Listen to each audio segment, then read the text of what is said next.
நீங்கெல்லாம் பேசுவீங்க, அப்போல்லாம் டயத்தை காட்ட மாட்டீங்க. மன்சூர் அலிகான் மைக்க பிடிச்ச உடனே பிசாசு வந்து லைட்டை காட்டு. அதாவது இங்கிலீஷ் படம் நிறைய பார்க்கிறேன், அவங்களுக்கு நடிக்கவே தெரியல. லெட்டர்ஸ் படம் வரைக்கும் ஆஞ்சலினா சொல்லி அவங்க மிஸ்கின் தான் நிறைய பார்ப்பேன். நடிக்கவே தெரியல. கொண்டாந்து சாப்பிட்டு விடுங்க, நல்ல சுழுக்கெடுப்பு, நல்ல படங்களை தருவார். Seriously I am talking. Tamil Nadu இயக்குனர்கள் சங்கம் இது ஒரு மாபெரும், இதுவரைக்கும் நான் வாழ்க்கையில பார்த்ததில்லை. எல்லா டைரக்டரும் இங்க இருக்காங்க. நீங்க முதல்ல சமுத்திரகணி சார் தமிழ்நாடு இயக்குனர் சங்கத்தை முதல்ல அங்க லாஸ் ஏஞ்சலஸ்ல ஒண்ணு திறங்க. அங்க திறந்து ஒரு, ஏன்னா இங்க லிமிடெட் சர்க்கிளா இருக்கு. பல அரசியல், பல குடும்ப அரசியல், சினிமாவுக்கு சிக்கல், பலருக்கு விக்கல் எல்லாம் கட்டுப்படுத்த பாக்குறாங்க.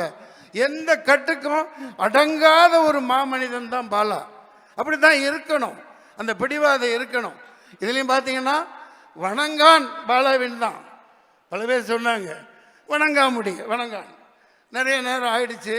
ஏன்னா இந்த ஒரு விழா தான் நான் வந்து சினிமாவில் 40 வருஷமாக நான் பார்த்ததில் 2 மணிக்கு ஆரம்பித்து நைட்டு 2 மணி வரைக்கும் போவீங்க போல். இன்னும் நிறைய பேர் பேசியிருக்காங்க. அருண் விஜய் நான் பாராட்டணும். தம்பி, இது உனக்கு டேர்னிங் பாயிண்ட்டு. அப்பாவோட ரெக்கார்டை நீ முறியடிக்கணும். ஏன்னா நான் அப்பாவோட ரசிகன். காளியெல்லாம் ரஜினிகாந்த் சாரும் ஐயா விஜயகுமார் சாரும் நடிச்சிருப்பாங்க.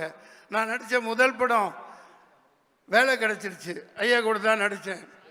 அவங்க அந்த அளவுக்கு முக வசீகரமாக இருந்தாங்க.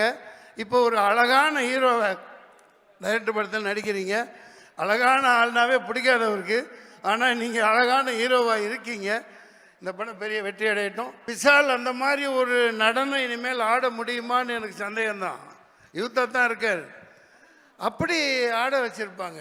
பிதாமகன் சிவகுமார் சார் மிகப்பெரிய 10 பக்கம் வசனத்தை அந்த பாடலை பேசினார். அது அந்த காலத்தில் நம்மெல்லாம் பார்த்துருக்க வாய்ப்பு இல்லை. ஆனால் அந்த லைலா பொண்ணு, இந்த சூர்யா சார், அப்புறம் அந்த சிம்ரன், அந்த பாட்டு, அதாவது அதில் ஒரு வாழ்வு, அதாவது நடிக்கிறாங்கன்னு ஒரு ஃப்ரேம் கூட நம்ம சொல்லவே முடியாது. எத்தனை தடவை இப்போ தொலைக்காட்சியில் போட்டாலும் அது பச்சை கண்ணை வாங்காமல் வீட்டில் பல வேலை இருந்தால் கூட கண்ணை அதுலேயே இருக்கும், பார்த்துக்கிட்டே இருப்போம்.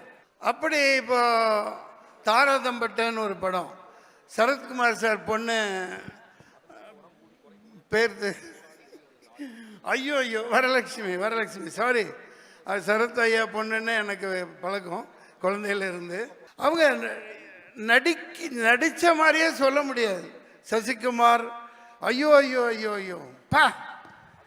அப்புறம் என்ன, எல்லா படமுமே